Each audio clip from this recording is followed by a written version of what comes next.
मित्रांनो, आपण किती वेळा ठरवतो, की मला माझं आयुष्य चेंज करायचं आहे, मला माझं आयुष्य बदलून टाकायचं आहे. पण असं खूप वेळा ठरवतो आणि आपलं आयुष्य कधी चेंज होत नाही. तर असं होऊ नये, यासाठी या व्हिडिओमध्ये मी असे 3 प्रश्न दिलेले आहेत, जे तुम्हाला स्वतःला विचारायचे आणि ते विचारल्यानंतर तुमचं आयुष्य बदलायला सुरुवात नक्की होईल. कारण हे प्रश्न मी स्वतःला विचारले होते आणि आज मी तुमच्यासमोर हे व्हिडिओज बनवतोय आणि माझं स्वतःचं एक यूट्यूब चॅनल रन करतोय. पण मित्रांनो, हे 3ही प्रश्न खूप जास्त महत्त्वाचे आहे. सो हा व्हिडिओ स्किप नका करू आणि शेवटपर्यंत नक्की बघा. सो आता कोणताही वेळ वाया नाही घालवता, चला सुरू करूया हा व्हिडिओ. तर सर्वात पहिला जो प्रश्न मी स्वतःला विचारला होता तो म्हणजे पुढच्या 10 वर्षात मी स्वतःला कसं बघतो. आता या प्रश्नाचं उत्तर आपण खूप प्रकारे देऊ शकतो, पण तुम्हाला जेव्हा या प्रश्नाचं उत्तर द्यायचं आहे तेव्हा या 4 गोष्टींबद्दल विचार करायचा आहे. पहिलं म्हणजे तुमचं करिअर, दुसरं म्हणजे तुमची हेल्थ, तिसरं म्हणजे तुमचं रिलेशनशिप आणि चौथं म्हणजे तुमची वेल्थ. आता या 4ही ॲस्पेक्टवर पूर्णपणे फोकस करून तुम्हाला ह्या क्वेश्चनचं उत्तर द्यायचं आहे.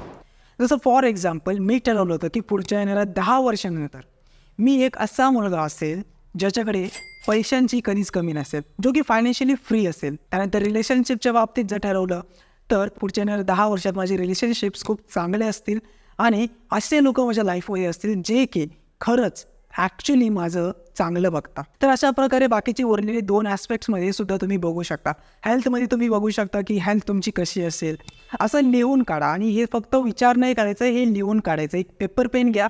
या पेपर पेनवर पुढच्या येणाऱ्या 10 वर्षामध्ये तुम्ही स्वतःला कसं बघता या 4ही ॲस्पेक्टमध्ये ते सगळं लिहून काढा. आणि जेव्हा या प्रश्नाचं उत्तर तुम्ही देता, जर तुम्हाला अजून वाटलं तर मी एक अजून एक्स्ट्रा स्टेप देतो, त्या तुम्हाला करायच्या आहे. त्या म्हणजे तो जो 10 वर्षाचा तुमचा गोल ठरेल, की आता जर तुम्ही लिहिलं की मी 10 वर्षानंतर असा असेल, तर तुमचा एक गोल झाला. तर त्याला तुम्ही डिवाईड करा. 5 वर्ष, 1 वर्ष, 10 महिने, 1 महिना, 1 आठवडा, अशा प्रकारे तुम्ही डिवाईड करू शकता. तर एक सिंपल एक्झाम्पल माझं स्वतःचं देतो. बघा, 10 वर्षाचा जो वेल्थचा गोल होता तो म्हणजे फायनान्शियल फ्रीडम. आता त्याला मी 5 वर्षात कन्वर्ट केलं. आता बघा, वेल्थ, फायनान्शियल फ्रीडम म्हणजे काय? ॲसेट्स बिल्ड करणं. आता ॲसेट बिल्ड करायचे तर मी ठरवलं किती ॲसेट बिल्ड करू शकतो मी. तर मला कळलं की मला 6 ॲसेट, ॲटलिस्ट 6 ॲसेट तरी माझ्याकडे असले पाहिजे. मग 5 वर्षात किती? 3 असले पाहिजे. ठीक आहे. मग 1 वर्षात किती? ॲटलिस्ट माझ्याकडे 1 वर्षात 1 तरी ॲसेट बिल्ड झालं पाहिजे. मग आता 1 महिन्यात ते 1 ॲसेट मी काय काम करू शकतो हे मी ठरवलं. तर अशा प्रकारे मी माझा हा जो गोल आहे तो डिवाईड केला. म्हणजे मला सोपं झालं की मला पुढच्या 1 महिन्यात काय करायचं आहे, 1 वर्षात काय करायचं आहे, 5 वर्षात काय करायचं आहे आणि मग 10 वर्षात मी कशाप्रकारे, जसं मी स्वतःला आत्ता बघतोय, 10 वर्षानंतर मी कसा असेल तसं ॲक्च्युली बनवू शकेल. आणि जेव्हा तुम्ही हे करता ना, तेव्हा तुमची ॲक्च्युली लाईफ बदलायला सुरुवात होते. कारण की हा प्रश्न तुम्हाला तुमच्या लाईफची डायरेक्शन देतो की तुम्हाला जायचं कुठे आहे. कारण की खूप सारे लोक असतात, त्यांना माहीतच नसतं की आयुष्य बदलायचं म्हणजे नक्की करायचं आहे काय, मला जायचं आहे कुठं. हीच जो गोष्ट माहीत नसेल तर कुठंच नाही जाऊ शकणार तुम्ही. आणि तुम्ही आत्ता कमेंटसुद्धा करू शकता की तुम्ही स्वतःला 10 वर्षानंतर कसं बघता. ॲक्च्युली तुम्ही लगेच सुरुवात करू शकता या प्रश्नाचं ॲन्सर द्यायला, आणि ते म्हणजे कमेंटमध्ये सांगून. मित्रांनो, दुसरा जो प्रश्न आहे तो मी स्वतःला विचारला होता आणि आज तुम्हाला स्वतःला विचारायचा आहे तो म्हणजे, आज जर हा माझा शेवटचा दिवस असेल तर मला माझं जे अख्खं आयुष्य गेलं ते बघून मला आनंदी वाटतं आहे का नाही आहे. आणि जेव्हा मी हा प्रश्न स्वतःला विचारलं होतं त्यानंतर मी माझं अख्खं आयुष्य बघितलं होतं. मग काय त्यामध्ये फक्त टाईमपास, इकडे तिकडे फिरणं, करिअरमध्ये काही ध्यान नाही, हेल्थवर काही ध्यान नाही. आणि माझं वाटलं खरंच जर हा माझा स्वतःचा शेवटचा, आयुष्याचा शेवटचा दिवस असेल तर किती बोरिंग वाटते, किती बकवास लाईफ जगलो मी, किती भंगार लाईफ जगलो मी. त्यानंतर आपल्याला मोटिवेशन येतं की नाही, कधीही होऊ शकतं ना, आपला आयुष्याचा शेवटचा दिवस कोणताही असू शकतो.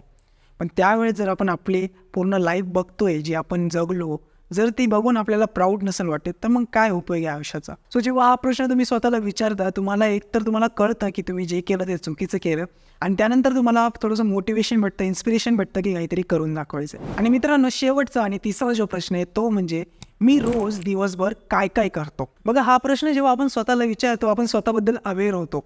खूप सारे लोक स्वतःबद्दल अवेअरच नसतात की दिवसभर ते करताय काय. आणि जेव्हा हा प्रश्न विचारतात, त्याचा ॲन्सर देता त्यांना कळतं की मी दिवसभर नक्की काय करते. मी सकाळी उठतो तर किती वाजता उठतो, त्यानंतर मी काय करतो, त्यानंतर मी किती वेळ टाईमपास करतो, किती वेळ रील्स बघतो, किती वेळ मूवीज बघतो. आणि मग तेव्हा कळतं, यार ॲक्च्युली मी तर खूप जास्त टाईमपास करण्यात घालतोय आणि फक्त खूप एवढासा टाईम, म्हणजे 1% सुद्धा टाईम मी स्वतःला ग्रो करण्यासाठी देत नाही आहे. तर माझं आयुष्य बदलेल कसं. तर बघा, हे तिन्ही प्रश्न खूप जास्त इम्पॉर्टंट आहे. एकामागे एक विचारा. पहिला प्रश्न तुम्हाला तुमचा 10 वर्षाचा गोल भेटतो. दुसरा प्रश्न तुम्हाला कळतं की तुम्ही आयुष्यभर जे काही करत आलात ते मे बी चुकीचं आहे किंवा बरोबर आहे हे तुम्हाला प्रश्नामध्ये कळतं. आणि तिसऱ्या प्रश्नात तुम्हाला कळतं की तुम्ही दिवसभर काय करताय. सो अशा प्रकारे हे तिन्ही प्रश्न खूप जास्त इम्पॉर्टंट आहे. आणि अजून एक प्रश्न मी तुम्हाला विचारतो, हा व्हिडिओ तुम्हाला आवडला का? आणि जर आवडला असेल तर प्लीज लाईक करा, शेअर करा आणि चॅनलला सबस्क्राईब करा. असे खूप व्हिडिओज तुम्हाला बघायला भेटतील जेणे की तुमची लाईफ इम्प्रूव्ह होणार आहे. हा व्हिडिओ शेवटपर्यंत बघितल्याबद्दल धन्यवाद.